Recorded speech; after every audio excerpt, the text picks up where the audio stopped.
Coming up on the show today, World Bank approves $315 million to support jobs in Ghana. International Monetary Fund says Nigeria and other African oil exporting countries will lose $34 billion in revenue to COVID-19. Plus, South Africa's PMI expands to 53.9 in June as easing of coronavirus restrictions lifts business activity. Hello and welcome to Business Incorporated. I am BC Adebayo. We'll begin the show with intraday market numbers from the African markets, which were mixed at intraday. Here in Nigeria, the all-share index was up 0.88%, while the JSE index in South Africa was 0.44% lower, also at intraday. The markets in Egypt and Kenya closed 0.13% positive and 0.80% negative, respectively, on Tuesday. And elsewhere in the Gulf region, it's also a mixed bag of numbers coming from the markets, where the Abu Dhabi index saw a marginal decline of 0.02% at intraday. The Dubai index was down 0.04%, while in Qatar, the index recorded a 0.99% jump at about midday Nigerian time. The Saudi Tadawul was also up 0.7%. And in Europe, stocks edged into positive territory this morning as investors monitor economic data, which could signal the extent of a potential economic recovery as countries emerge from lockdown measures. Let's talk to Chelsea Delany at the Frankfurt Stock Exchange for more. Good afternoon, Chelsea. The EU reopened its external borders today to 14 countries, but excluded travelers from the US, Brazil, and Russia. What does this mean for Europe? It's certainly an important step for Europe as it does try to get things back to normal here economically. A lot of businesses, especially in the travel and tourism industries, have been really having a difficult time with these restrictions. They depend heavily on international travelers.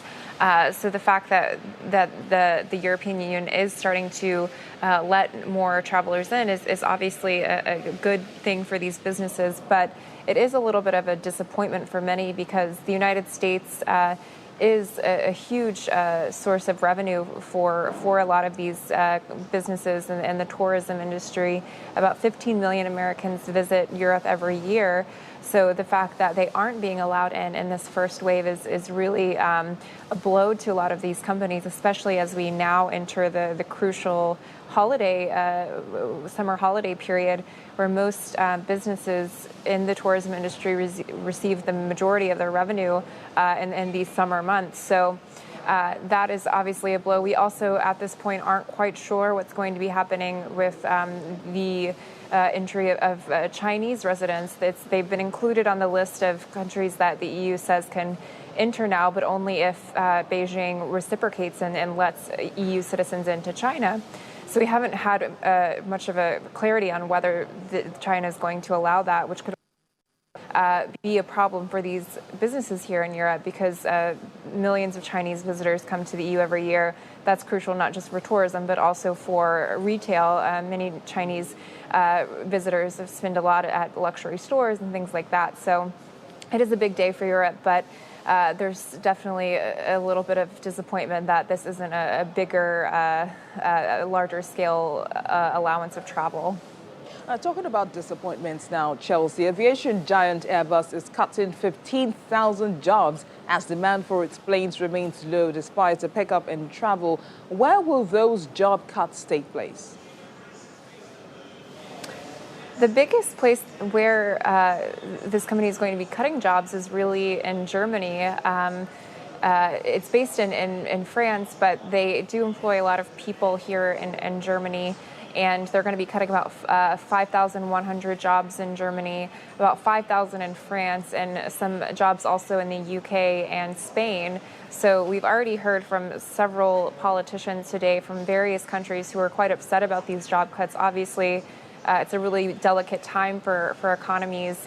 Even as the European economy is reopening, most countries are still struggling with very high unemployment and a lot of economic uncertainty. So the fact that they do plan to eliminate these jobs is quite a problem for for a lot of these economies. So in Germany, we've heard the economy minister express some concern about whether these job cuts are going to be proportional.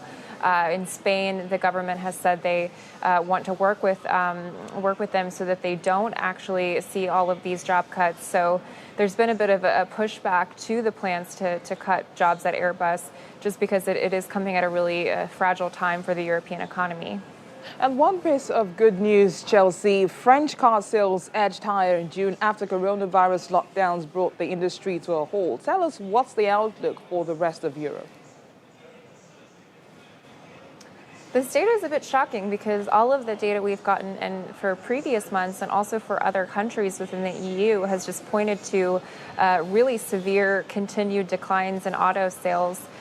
So a country like Germany, Italy, Spain, they're all still seeing auto sales contract by about 50% in recent months. So the fact that France is finally seeing a little bit of growth is potentially a ray of hope for a lot of these countries that are still reeling from the shutdown of factories and the shutdown of showrooms. So there is hope that this could mean that other countries start seeing gains. But France also has a little bit of a different situation. They have put in place a pretty large incentive package for auto buyers. The auto buyers can get around 12,000 euros worth of incentives. So that is likely the reason why these auto sales have rebounded so strongly.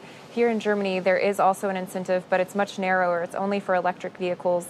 Spain also has an incentive that they are planning to implement. So hopefully these incentives will help to some degree stabilize the market. But even so, the auto market here in Europe is still expected to decline by about a fifth of this year. Thank you, Chelsea. We'll see you again tomorrow. Let's turn now to the UK, where Juliana Olayinka is waiting to bring us latest updates. Good afternoon. Latest updates from this afternoon, actually. Good afternoon, Juliana. So this morning, you spoke to Chimi about the latest UK house prices data showing a first annual fall in 8 years in June. What's the latest reaction from the markets to this data at intraday? Good afternoon, Bissy. Well, the FTSE is underwater at intraday. Hasn't picked up much since early trading. As you said, the nationwide house price index wasn't great. That data was pretty gloomy, but I would say inevitable considering the economic shock that Britain faced during the COVID-19 pandemic. I think what's really worrying economists and house price builders is that this data is coupled with the data we got on Monday from the Bank of England, which showed that the amount of mortgage approvals dropped dramatically in May to just 9,000, whereas in April it was over 15,000. And of course, if these mass redundancies, which a lot of people are predicting is to come in place, then people will not be purchasing a home. And of course, banks are worried about lending, not only because they've put aside so much bad debt with these coronavirus schemes, but they are worried about whether the economy will turn around. So that really has had an effect on the FTSE, as well as the rise of fear about those second wave of infections. They're really coming in from China. And apparently, according to some market watchers, there are concerns that swine flu may again be on the rise. And so the FTSE All-Share at intraday is down 0.44%. The FTSE 100 is down 0.49%. And the FTSE 250, the domestic market, that's down by 0.30%. In currencies, the pound is up on the US dollar by 0.05%, up on the euro by 0.32% and down on the Japanese yen by 0.31%. Meanwhile, Juliana, the pandemic is forcing Britain's manufacturers to keep slashing jobs. New data from IHS Markit reports this morning that employment at UK factories fell for the 5th consecutive month in June. Could you tell us more about this PMI data and its implications? Well, the UK PMI data for manufacturing has actually been really well received. We've had some pretty shocking figures coming out from IHS Markit over the past couple of months. In May, the PMI in manufacturing was at 40.7. The one that's just come in is at 50.1, which is a significant increase, considering 50 is that benchmark. Anything above 50 shows an expansion in the market. Production rose slightly for the first time in 4 months, and that's all been put down to the result of the easing in lockdown restrictions. There are hopes that on Saturday, once we've got that hospitality industry open again, that those numbers can continue with gains. With regards to job losses, of course, there is now a really sharp, focused eye on the labour market here in the UK. Again, lots of talk and discussion about mass redundancies. PMQ's Prime Minister Questions just wrapped up in the House of Commons about 40 minutes ago, and there were several MPs talking to the Prime Minister asking if he would be extending that lifelong furlough scheme, which will be tapering at the end of October. All right, Juliana, now here's another blow for the high streets, already reeling from the closure of a number of fashion retailers. And the latest is coming from TM Lewin, which has announced that it will close all 66 of its UK shops. How are customers reacting to this news, especially as 700 workers will be laid off as it takes all of its sales online? Well, Bissy, I think one of the reasons why TM Lewin is closing is because it's not about the customers. The customers have a choice of options. So I don't think they're the ones who will be commiserating, though I do know a lot of our Nigerian viewers are huge fans of TM Lewin. But really, it's about the wider implications of what's happening within the labour market. You mentioned TM Lewin. I heard you talking to Chelsea in Frankfurt about Airbus. We've also heard from EasyJet, Harvey's, Upper Crust. In the past 24 hours in Britain, we've lost about 10,000 jobs. It is a major issue, even when the non-essential stores opened 2 weeks ago. I'm sure several customers would have noticed that there are many stores that didn't open, and now we've realised many of them won't be opening. Again, here in Britain, one of the major issues that Prime Minister Boris Johnson and Rishi Sunak, the Chancellor of the Exchequer, will be facing is what they are going to do about the furlough scheme. It is a world-leading scheme. They are paying the wages of over 9 million individuals. But when the government starts asking employers to contribute to that fund, we are expecting to see mass redundancies, as we've already seen over the past 24 hours and as we may be seeing over the next couple of months. All right, in spite of all this gloomy news, we just hope for better days ahead. Thank you, Juliana. See you tomorrow. And stocks in Asia Pacific were mixed today as a private survey showed China's factory activity for June was better than expected. Mainland Chinese stocks led gains among the region's markets, with the Shanghai Composite up 1.38%, while the Shenzhen component added 1.006%. Elsewhere, shares in South Korea shared earlier gains as the Kospi finished its trading day slightly lower at 2,106.7, while the Nikkei 225 in Japan also closed 0.75% lower, and the Topix index fell 1.29%. Over in Australia, the S&P ASX 200 advanced 0.62%, and markets in Hong Kong are closed for trading today for a holiday. The stock futures dipped in early morning trade today as the market is set to kick off a new quarter after a remarkable comeback. Futures on the Dow Jones Industrial Average traded 45 points lower, while the S&P 500 futures and Nasdaq 100 futures also traded in negative territory. The market just notched its best quarter in decades as it snapped back from the historic sell-off triggered by the coronavirus. The Dow gained 17.8% in the second quarter, posting its best quarter since 1987. While the S&P 500 finished the period with a near 20% gain, and that's its best since 1998. The tech-heavy Nasdaq saw 30.6% for the quarter, and that's the most since 1999. Let's take a breather from the markets now. The World Bank has approved $315 million from the International Development Association to support job creation, skills development, and digital transformation in Ghana. This financing includes $200 million for the Ghana Jobs and Skills Project and an additional financing of $115 million for the e-Transform Ghana project. According to the World Bank Country Director for Ghana, the Jobs and Skills Project will provide apprenticeship and entrepreneurship training to develop skills and assist apprentices with self-employment activities or help them secure employment opportunities. Activities to be scaled up include digitization of archives and other public records, increase in internet bandwidth for district health centers and hospitals and other government services in 254 districts.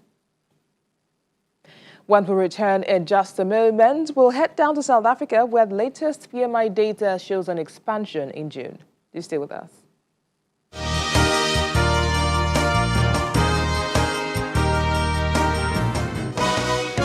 Welcome back. The International Monetary Fund says the economic shocks of the coronavirus pandemic through lockdowns and external vulnerabilities might trigger income loss of around $34 billion in Nigeria and other oil exporting countries in Africa. The IMF's projection puts average gross domestic product growth per capita of the whole continent at minus 49.9% and that of oil exporters at minus 7.4%. The director of the African Department at the IMF, Abebe Selassie, notes that investments in oil extraction and refining or energy generation in Africa could be affected in the years ahead by factors ranging from demographic trends and technological changes to the urgency of tackling climate change and the potential accelerating effects of the pandemic. Meanwhile, the IMF also urged the Nigerian government to exercise caution on its aggressive tax drive due to the impact of the COVID-19 on businesses and households in the country.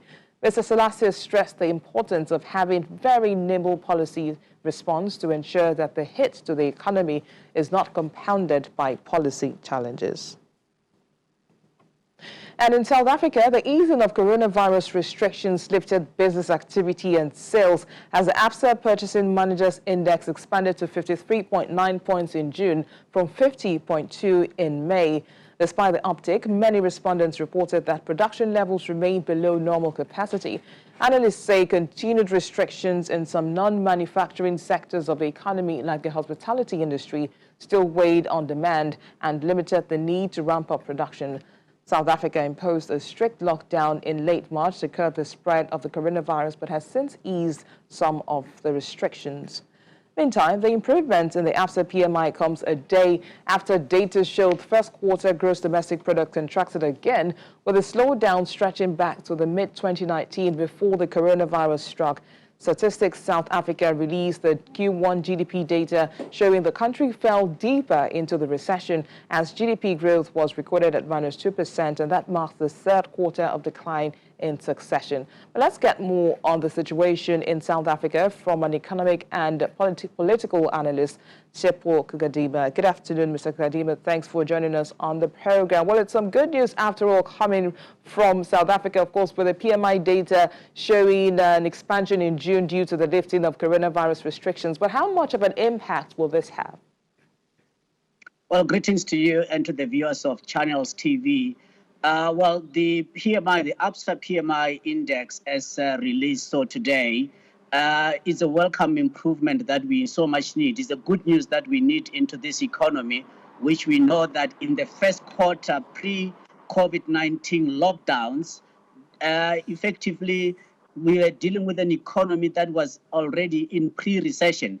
So I think the lockdown, the number that we are going to see in terms of the contraction of the economy, the GDP will be between 7%. My own numbers say that we'll be looking at about 9.6% contraction of the GDP. So what we also need to factor is that as much as the number, the PMI number is good and is welcome, but it actually constitutes a smaller factor in the macroeconomic policy of South Africa, or the macroeconomic structure of South Africa, in that the services sector, such as tourism and otherwise, those remain still under lockdown, still under restrictions, and that in turn means that higher unemployment, which at this point in time, it is the highest on record. So we actually we are not out of the woods yet. We are still in dangerous territory, and we can only hope that a solution is found to bring an end to the lockdowns so that the economy can actually get back into creating jobs again. And that is what actually we need. And at the moment, we also know that the government has got limited capacity from a macroeconomic policy point of view to be able to do anything to get this economy going, because the public sector sector debt of the country is at unprecedented level and also unsustainable. I'm sure the GDP numbers, of course, didn't come to you as a surprise, especially as it shows that the recession worsened before the pandemic hit. But with predictions that this contraction is likely to be followed by another fall the next quarter, the question would be, what should be the next line of action for the authorities to fix all of this? Well, the most important thing is to open the economy, and as I say, to open the economy in the services sector where we have got a greater number of people employed, and at this point in time, they are not able to work. We know that there's been some restriction services, including even personal services, be it hair salons and all of those. The informal sector is still under lockdown. So it is important that actually the lockdowns are eased so that more people can back into the to work, because that is really what we need. From a point of view as to what the government can do, at this point in time, the South African government has been spending well in excess of $50 million on average every single day in terms of fighting COVID-19. The only problem is that that $50 million average spend that goes into fighting COVID-19 has not been actually in the productive sectors of the economy. More people continue to be unemployed. We are seeing the unemployment claims, benefits claims increasing. We are seeing the number of retrenchments increasing. So it means that what the government has been doing in terms of relief measures has not been sufficient to be able to, it has not been a effective tonic to get this economy where we need it. So they are very difficult times. I think this month of July, hopefully, as more sectors open, as I say, specifically the tourism sector, which is a very big sector in the economy of South Africa, when it opens, and if it can open, hopefully there will be more people who will be inclined to travel, because then the hotel sector, the travel sector, all of those jobs are very much needed, because the tax or the tax revenue of South Africa at this point in time, it is dependent largely on the consumer. So if we have more people unemployed, it then in terms means that the tax revenue is going to be reduced. We have previously spoken that the figure is around 300 million rand. That is well over 200 billion US dollars in tax revenue shortfall. And that is something that needs to be reversed as a matter of urgency. All right, would like to thank you, Mr. Shepo Hadima, economic and political analyst. Thank you for speaking with us on the program. Thank you very much. Fitch Ratings Agency says government debt burdens across sub-Saharan Africa are rising at a faster pace and to higher levels than elsewhere in emerging markets, heightening the risk of further rating downgrades and default. Fitch predicts that the median of government debt to GDP for the 19 sovereigns it rated in the region would rise to 71% by the end of 2020 from 26% in 2012, while the median debt ratio across other emerging markets is expected to climb to 57%. Africa's main oil exporters, Angola, the Republic of Congo, Gabon, and Nigeria, have been hit particularly hard, given their high reliance on oil revenues for fiscal and external financing and the dependence of the rest of the economies on crude earnings. And that's where we end today's program. Thank you for watching. I am Bisi Adebayo.